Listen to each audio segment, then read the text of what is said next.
Hello and welcome to FPL Mate, your best mate for fantasy Premier League content for the 2022-23 season. My name is Dan and I'm very, very excited to be bringing you a new chip strategy guide that is taking into account a lot of things that have changed due to the FA Cup results. So in this video, we're going to go through the new most popular chip strategy that everyone is absolutely raving about right now, explaining how it works, how to make the most of it, take advantage of it to the absolute maximum, looking at those fixtures and building a wildcard team as well, all within this video and kind of trying to figure out whether it's right for you or not. So eventually at the end of this video, we're going to figure out for all of you guys whether you should be using this strategy or maybe you need to be using something else. So I've spent a lot of time on this one. I've pretty much been working on this video tirelessly since the FA Cup results finished last night. So crazy times indeed. If you wouldn't mind liking this video, it really would mean the world to me. I think this is possibly my best ever video. And if you wouldn't mind subscribing, if you like this kind of stuff as well, that would be awesome. So let's get on with this chip strategy video. I'm excited to share it with you.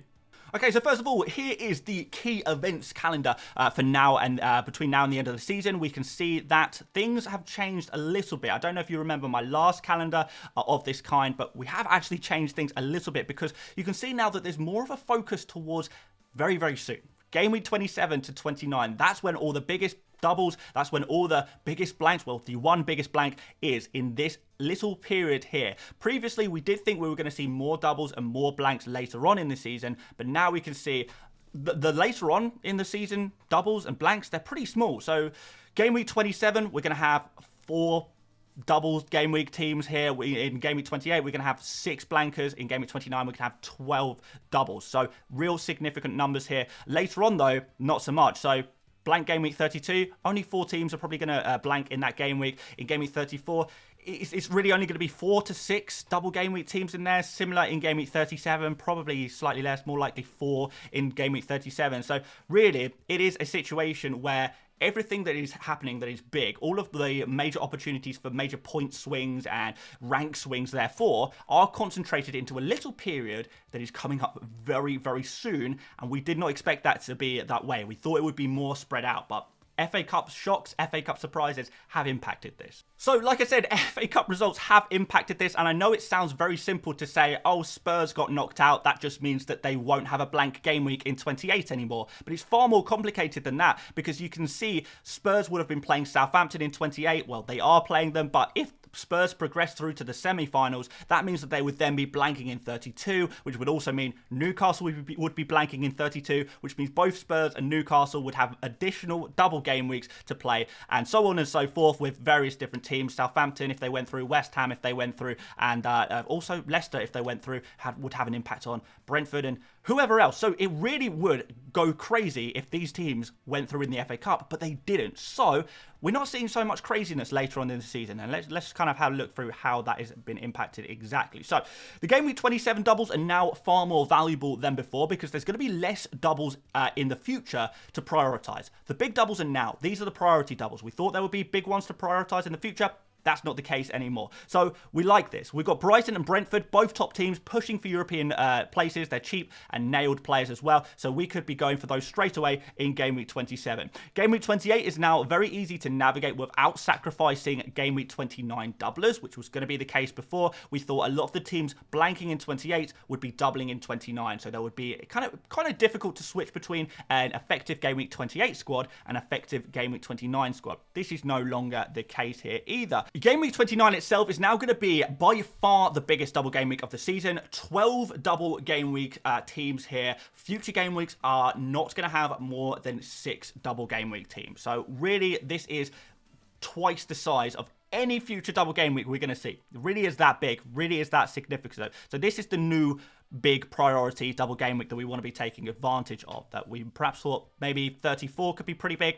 Not anymore. So 30 to 31, we could also see a rescheduled Brighton versus Newcastle fixture, so that's going to give an extra double for those two teams. Game week 32 will now have a very easy double to navigate with only 4 blanks. So Brighton, Chelsea, Man City and Man United, those are the teams most likely to double here, very likely to blank here, very likely to blank here in fact. So yes, I do feel like that is going to be slightly easier to navigate than we previously thought. And I think from all of that we've seen, I think we could take away a few things and have a look at some specific teams here and kind of just highlight them and what this means for these teams and how we can kind of either get these players or not get these players, really. So first of all, Arsenal. So Arsenal are a bit of a tricky one. They're kind of must-haves in the short term with great fixtures, great forms, no blanks, but they have no doubles.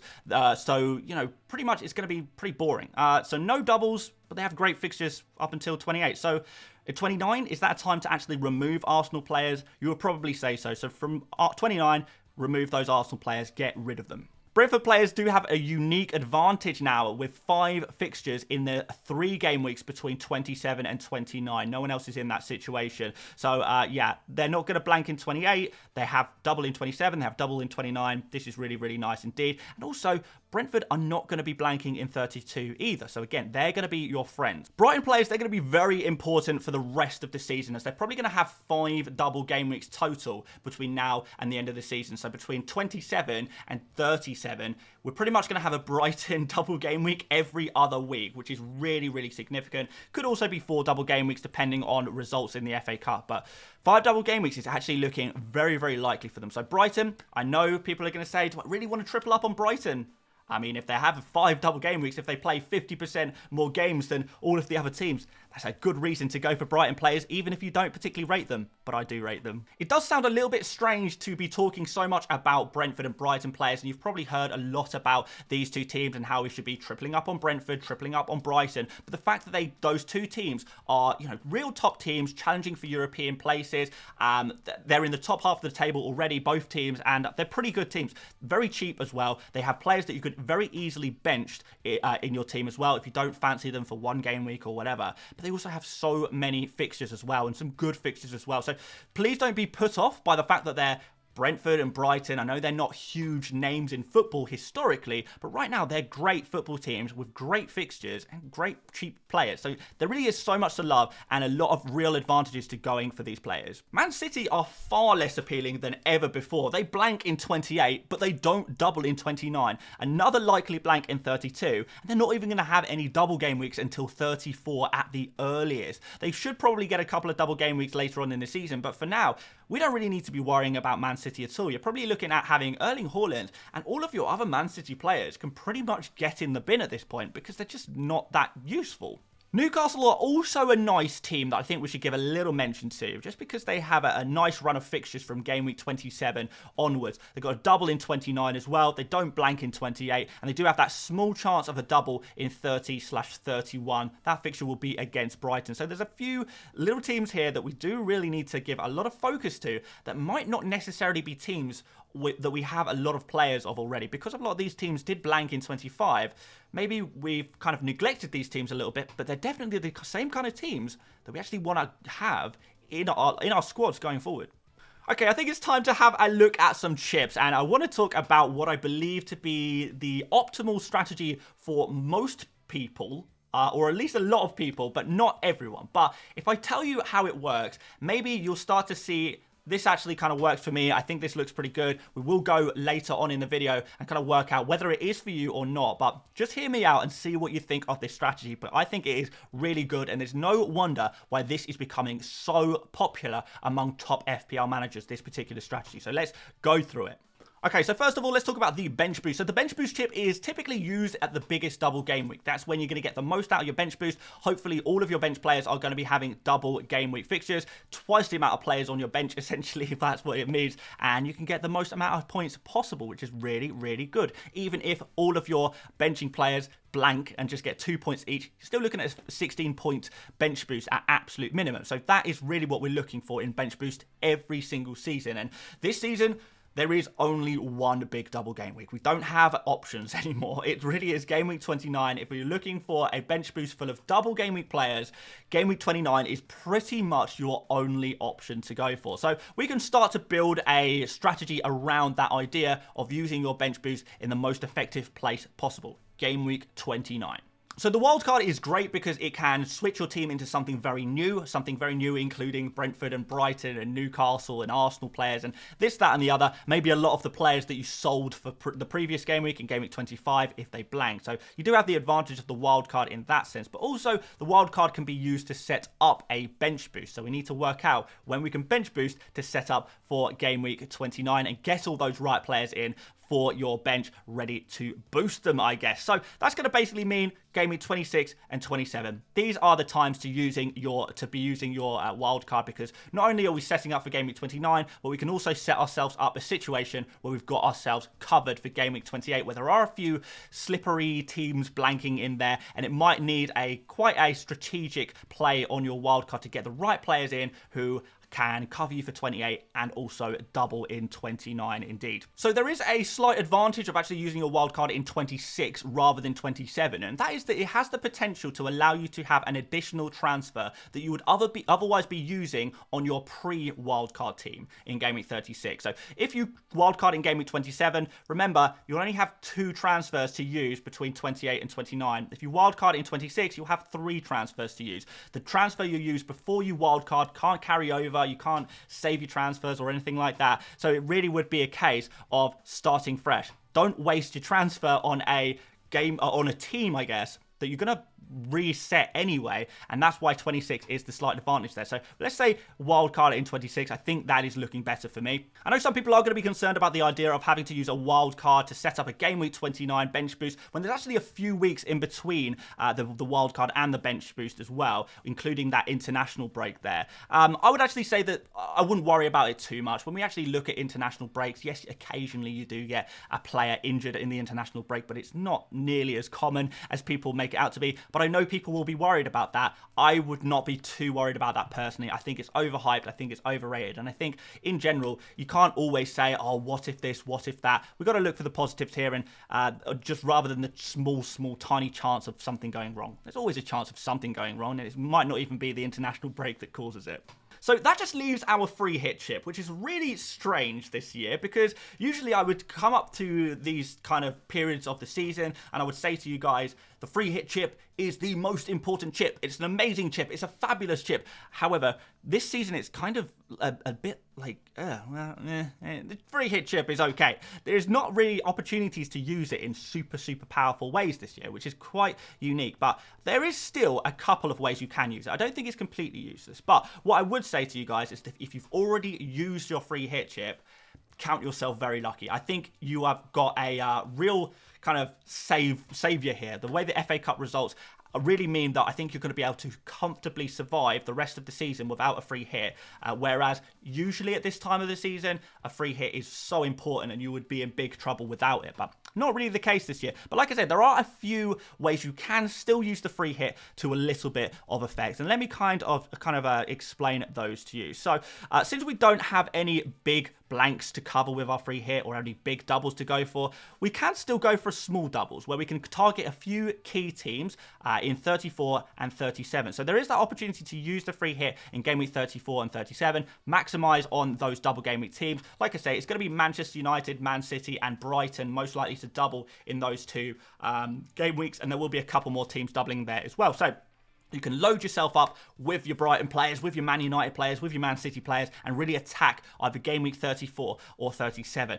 So there is your first option. Use the free hit to maximize the amount of doubling players you have for those weeks only. However, there is a flip side to this. Now, we've kind of already spoken about this. We are looking to load up on Brighton players for their previous doubles in 27 and 29, potentially 30 and 31. We're probably going to have some Man United players in as well. We like the look of Rashford, of course, but Luke Shaw, Bruno Fernandes, they're going to be players that we have. And aside from Erling Haaland, who are you going to want from Manchester City, even on a free hit? So we kind of are already going to have the exact kind of players that we would be looking to free hit in game week 34 and 37 anyway. So we don't really need a free hit if we already have these players. So what can we do? Well, those teams that I've just been speaking about also blank in 32. So the teams that double in 34, 37 are kind of the same teams that blank in 32, and they're kind of the same teams that will already have already. So therefore, does it not make more sense for a free hit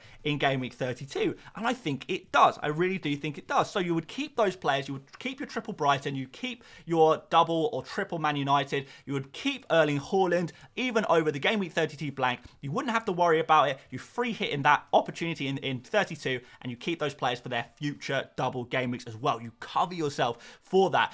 This is also really nice because in game week 32, we do have a couple of nice fixtures. So you might have sold a few Arsenal players by 32. You can triple up on Arsenal using your free hit in game week 32 for that fixture against Southampton. If you have lost your Liverpool players as well, you can triple up on Liverpool maybe against Nottingham Forest. We kind of saw last game week in game week 25. Liverpool players are often very nice to own for one game week only, but not really players you'd want to own long term. So you get this advantage of getting them in for a quick and cheap and easy little points boost, I guess, and then they're gone the following week. So yeah, a few nice little opportunities in game week 32. And what this really means is that you don't need the likes of wildcards later on in the season as much as we previously thought we did, because you can just cover it with a free hit.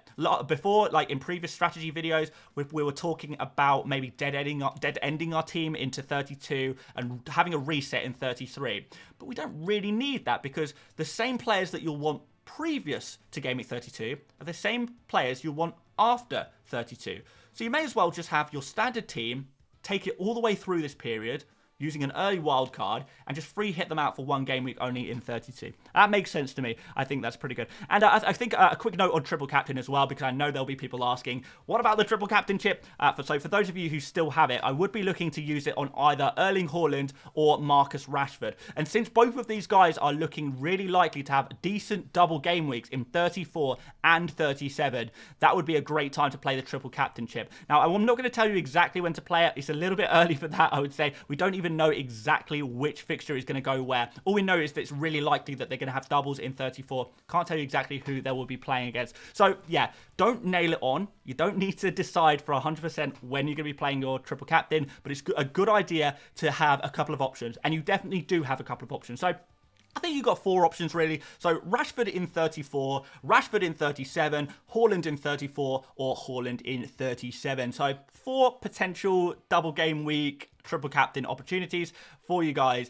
Can't tell you which one's going to be the best right now. Form of these players will change. The exact fixtures that go into each individual game week is still a little bit up in the air at the moment. We're going to get more information about that in the next few weeks, so don't worry guys, we will cover you. We'll be talking about that in future FPL videos. But yeah, for now, you've got a load of options. Just save that triple captain and look to use it in 34 or 37. And that's pretty much loads of options and loads of details on when you can use all of your chips. This is pretty much the conclusion of when you would be using your chips. But of course, this whole video, this whole chip strategy is really based around creating an amazing Game Week 26 wildcard. None of this works unless you have the right Game Week 26 wildcard, or at least the right Game Week 26 team. So we're going to show you what the ideal Game Week 26, Game Week 27 kind of setup would look like in order to take advantage of this particular strategy. And then you can kind of decide whether you need to wildcard into this team or whether you've actually already kind of got it covered. Okay, so first of all, we are going to be building a wildcard team today for the sake of this video, to give you a rough template of what a kind of wildcard team would look like right now. But please don't think that this is exactly how it has to be. There's no problem with adding your own little bit of spice, own little bit of differential. No wrong answers, so to speak. There are a few wrong answers, but I won't judge. I will not be judging. I just wanted to give you a rough template for you guys to play around with yourself. So this is not an exact team. If there's a player that is missing from this team that you really, really want, that's absolutely fine. But I'm going to give you the basic template that I think most top FPL managers will be working roughly off something very, very similar to this. So Haaland, Rashford, Saka, the in-form players of the league, they have to go in straight away. They're top players, they're top FPL assets, and they're scoring great points no matter who they play. So I feel like these players pretty much have to go in straight away. No arguments there. Next, let's do our triple up. So first of all, let's triple up on Brentford. This is obviously going to include Tony and then probably 2 defensive players. This is how I would set it up. I think this is how most people will be setting up. So we'll go for Tony, 2 defensive players. That could be 2 defenders, or it could be 1 goalkeeper and 1 defender. So we've got Raya in here for the sake of this template. So there you have it. You've got your triple Brentford in, ready to go with those double game weeks, looking very, very smart. For Brighton, we want to go double midfield, so I would say pick 2 out of McAllister, March, and Mitoma. Those 3 Brighton players are going to be the best midfielders to go for. You're going to want to have 2 of them, really. So we're going to stick one on the starting 11. We'll stick the other one on the bench. I'm not going to tell you exactly which ones to go for. I'll tell you they're all good. If you're asking me which one I like the most, then you're probably not going to like that answer. So I'm not going to do that here. If you follow me on Twitter, you'll already know which of the Brighton midfielders are my favourite, but we'll stick those Brighton players in there. We need a Brighton defender as well. Get that 3rd Brighton player in. We're probably looking at either getting Sanchez in goal or one of Pervis Estupinian or Lewis Dunk in defence. So let's go for Brighton defender in this draft. Double Newcastle defence. Yes, indeed. We're going to have Trippier in there. Newcastle are just the best defence in the league still. They have a game week 28 fixture. They've got a double in 29. They've got a possible further double in 30 or 31. These 2 guys are going to go straight onto your bench, though, because they do play Man City away. We wouldn't be looking to play those Newcastle players until game week 27 onwards, really. So, yeah, let's stick them on the bench for now. But certainly Trippier and then another Newcastle defender, Botman, Burn, Fabian Schär, whoever you fancy going for, it's kind of up to you. They're all fairly similar. More Arsenal players are needed because Arsenal are in great form. They are cheap players and they have amazing fixtures over the next 3 just before the doubles start to go crazy, I guess. So we do want some Arsenal players. So one midfielder, Ødegaard or Martinelli are probably going to be the 2 most popular picks. So he will, whoever that is, will go alongside Saka in midfield there. And we want one defender as well. So Zinchenko or Gabriel, again, are going to be the 2 most popular midfield defenders to go alongside your other defenders there. So yeah, we've got now triple Arsenal for the next 3 fixtures, which is really, really nice. These players can also be transferred out from game week 29 onwards in order to make way for more double game week players. So we are going to have transfers to use between now and game week 29. Could be that those Arsenal players, 2 of those Arsenal players, maybe 3, but more likely 2. These 2 non-Saka Arsenal players might be sacrificed in game week 29 in order to maximise your doubles.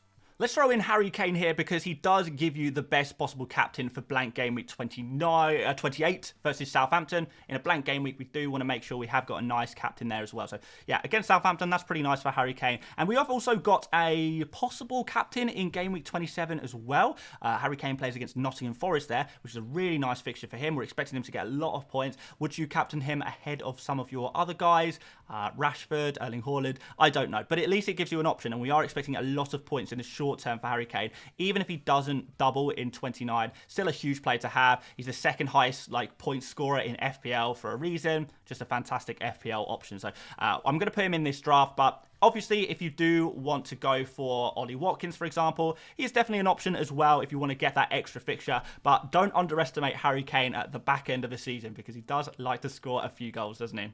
So we're almost there. It just leaves you with your backup goalkeeper, who we will need to ensure plays twice in game week 29, ready for when you're going to bench boost him. So if you're going to do Sanchez in goal, you do also need to get a goalkeeper who has a decent game week 28 fixture. But if you're going for Raya in goal, you don't need to worry about that so much. Just focus on having that good double game week 29 player who maybe can rotate with your primary goalkeeper occasionally. Maybe a little bit of a rotation option there. That is an option as well. So here I would probably be going for a Kepa or a Pope. Those look like the best kind of goalkeepers that rotate well with your Raya, that give you the nice double game week in 29. You could also possibly go for Ward if you wanted to go a bit cheaper, but I never fully trust Leicester's defence compared to Chelsea and Newcastle, who are putting up very nice defensive numbers. So the team you see in front of you will give you the maximum 6 double game week players for game week 27 with the triple Brentford, triple Brighton. You'll have 9 or 10 playing players for game week 28 before using your 2 free transfers that you will have collected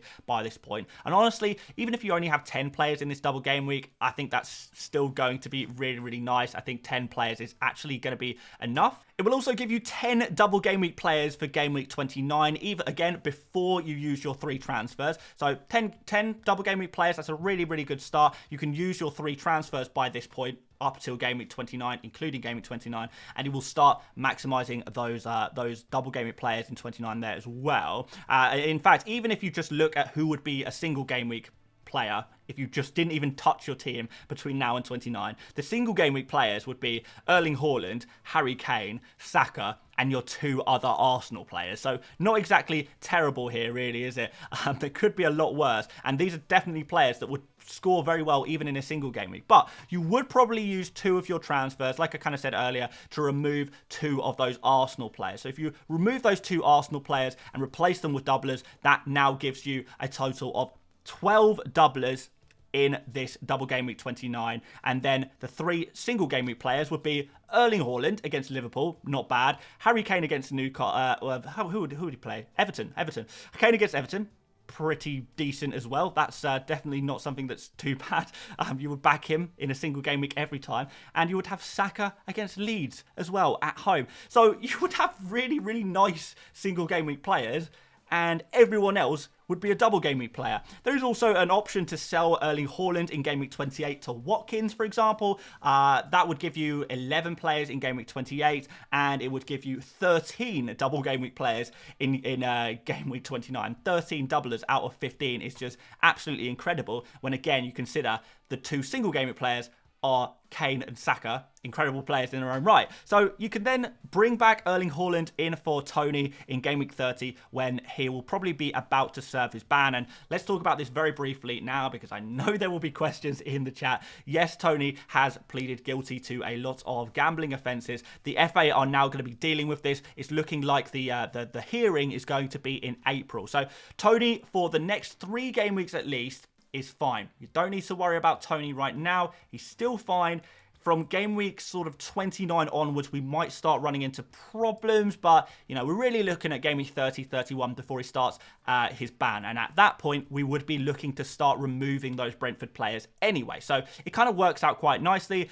Even if you're just having Tony for the short term, it's still very much worth it with his double game week and the fact that he has a fixture in 28. So you still really do want Tony, even in a worst case scenario. Would not be worrying about that. Still think he's a fabulous pick. One more note is that you should probably expect a wildcard team that is similar to this to score a lot of bench points in game week 27. And that's going to frustrate you. There might even be an argument to bench boost in game week 27 as well, because you are going to be benching some key players, particularly those Arsenal guys away against Fulham. It's probably the kind of players that you are going to be benching, which might not sit well with you. So maybe you want to bench boost that. But what I should say here is that if your bench players are scoring points, this is a good thing because it means you have a strong bench. And if you're building towards a bench boost, you want to have your players on your bench, those secondary players, you want them to be scoring points. You want to have the benching headaches because you're building towards a week where you score points with all of your players in the double game week. That's exactly what you want. It does sound a little bit counterintuitive, and it probably will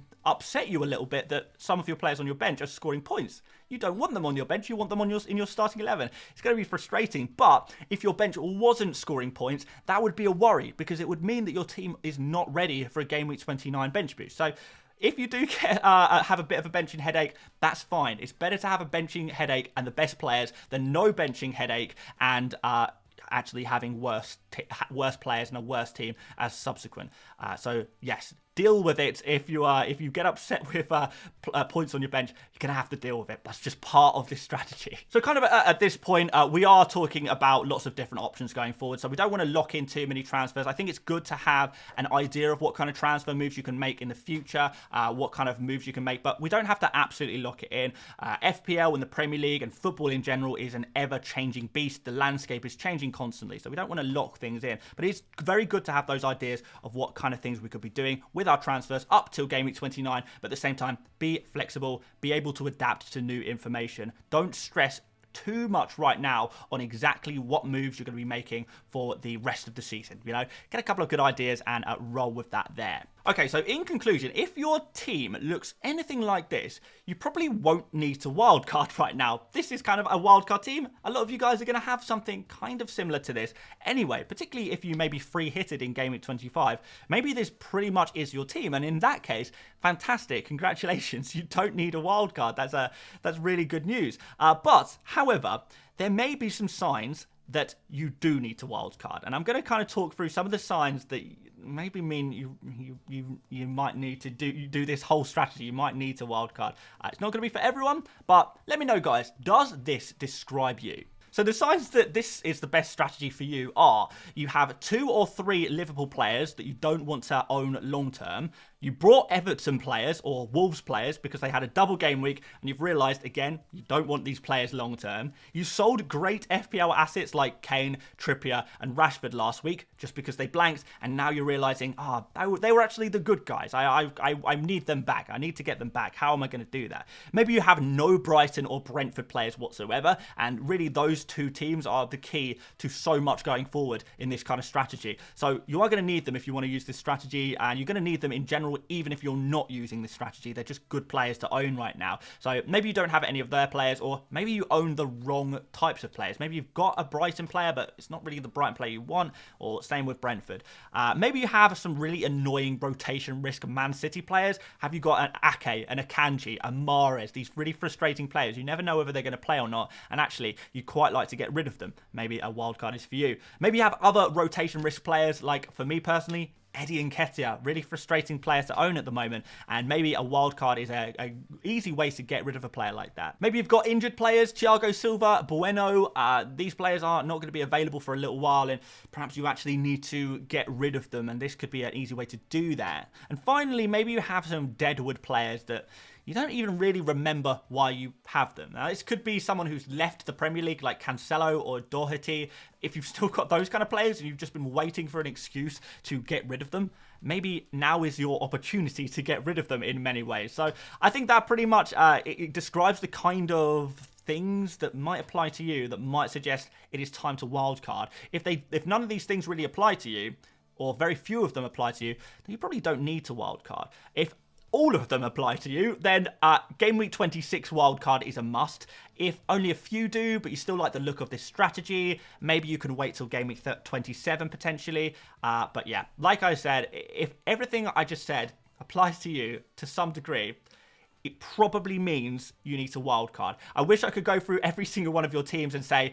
yes, this needs a wildcard, this needs a wildcard, this doesn't need a wildcard, this does need a wildcard, etc., etc. I can't do that, unfortunately. So yeah, like I say, just look at the screen right now. If this describes your young selves, maybe it's time to wildcard. But if not, there are a couple of other differential strategies that won't suit most people, but could be pretty interesting to look at. So if you would like to see another alternatives kind of chip strategy video, make sure you do leave a like and let me know in the comments, letting me know that you would like to see that. Also, I should tell you that I will be sharing my own personal wildcard team in a video tomorrow. So it won't be a template, it will be my actual team. So make sure you are subscribed, turn those notifications on so you don't miss that one. And yeah, that is going to be pretty much it for today's video.